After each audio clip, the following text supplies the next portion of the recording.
حضور نے ارشاد فرمایا، طویل حدیث ہے، بخاری اور دیگر کتب حدیث کے دامن میں موجود ہے کہ حضور نے فرمایا 7 اشخاص ایسے ہیں جب کوئی سایہ نہیں ہوگا، کڑکتی دھوپ ہوگی، حشر کا دن اور اس کی سختیوں کا ذکر موجود ہے۔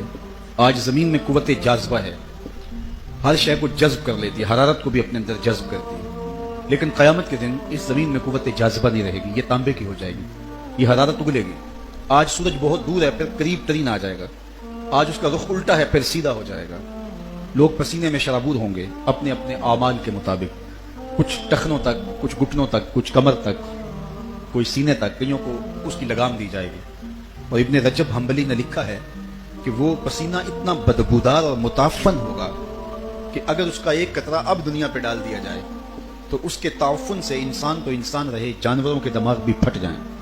اور اتنا گرم ہوگا کہ اگر اس کا ایک قطرہ اب پہاڑ پہ ڈال دیا جائے تو اس کی حدت سے، گرمی سے پہاڑ پگھل جائے۔ اس پسینے میں لوگ اپنے گناہوں کے مطابق مبتلا ہوں گے، کوئی ٹخنوں تک، کوئی کمر تک، کسی کو لگام دی ہوئی ہوگی، اور وہ بڑا سخت دن ہوگا۔ اسے یوم الفزع الاکبر کہا گیا ہے۔ وہ تھر تھر بدن خوف خدا سے کانپ رہے ہوں گے، لوگوں کے کلیجے دہل رہے ہوں گے، لوگ قبروں سے ننگے اٹھائے جائیں گے، برہنہ قبروں سے اٹھائے جائیں گے۔ ام المومنین سیدہ عائشہ رضی اللہ تعالیٰ عنہ یہ سننے کے بعد حضور سے عرض کرنے لگی کہ کیا حضور ایک دوسرے سے حیا نہیں آئے گی؟ فرمایا عائشہ معاملہ اس سے بھی آگے ہے، مطلب کسی کو ہوش رہے تو حیا آئے گی، ہوش اڑے ہوں گے۔ یومی یجعل الولدان شیبا، ابھی قیامت قائم نہیں ہوگی تو پیدا ہوتے بچے کے بال خوف قیامت سے سفید ہو جائیں گے، اور پھر جب قائم ہوگی تو وہ کتنا سخت دن ہوگا۔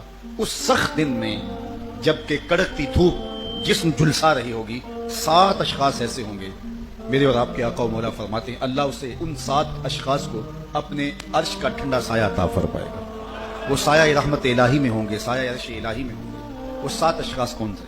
حدیث بہت طویل ہے، تو تیسرا شخص بیان فرمایا وَرَجُلٌ قَلْبُهُ مُعَلَّقٌ بِالْمَسَاجِدِ، وہ شخص جس کا دل مسجد کے ساتھ لٹکا رہتا ہے۔ یہ خوش نصیب شخص ہے کہ جس کی زندگی مسجد سے وابستہ ہے، مسجد کی تعمیر کرنا، مسجد کی تزئین کرنا، مسجد کی طہارت صفائی کا خیال رکھنا، مسجد کی حاضری کا التزام کرنا، مسجد کی ضروریات فراہم کرنا، اس کی زندگی کا منشا مسجد سے متعلق ہے اور وہ مسجد سے جڑا ہوا ہے۔ وہ کہیں بھی رہتا ہو اس کا دل مسجد کے ساتھ لگا ہوتا ہے۔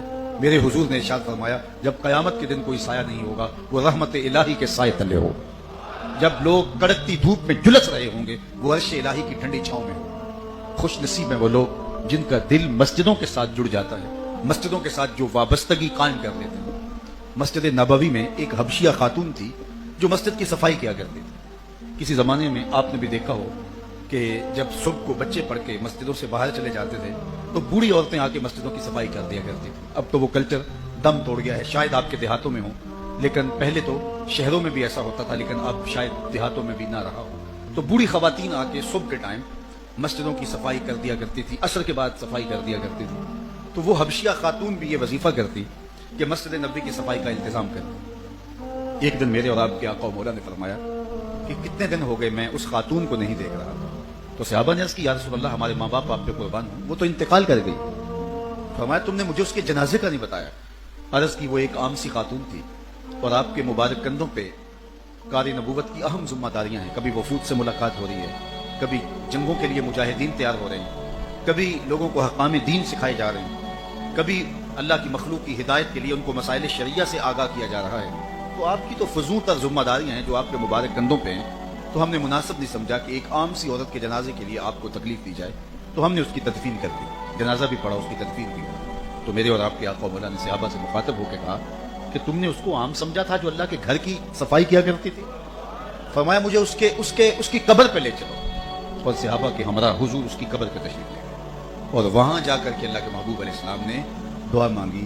تو جو اللہ کے گھر کی صفائی کرتی ہے وہ عام نہیں ہوتی، اور جو اللہ کے گھر کی تزئین کرے، اللہ کے گھر کی تعمیر کرے، اللہ کے گھر کو آباد کرنے کے لیے منصوبہ بندی کرے، اللہ کے گھر کی ضروریات کو فراہم کرنے کی کوشش میں لگا رہے، مسجد کی حاضری کا التزام کرے، اور اس کا دل مسجد میں لگتا ہو، مسجد میں جمتا ہو، اور مسجد کو دیکھ کر کے اس کی طبع کے اندر خوشی کے آثار حویدہ ہوتے ہوں، تو وہ کتنا خوش نصیب ہے اور اللہ کی کتنی رحمتیں اس کے اوپر نازل ہوتی ہوں گی۔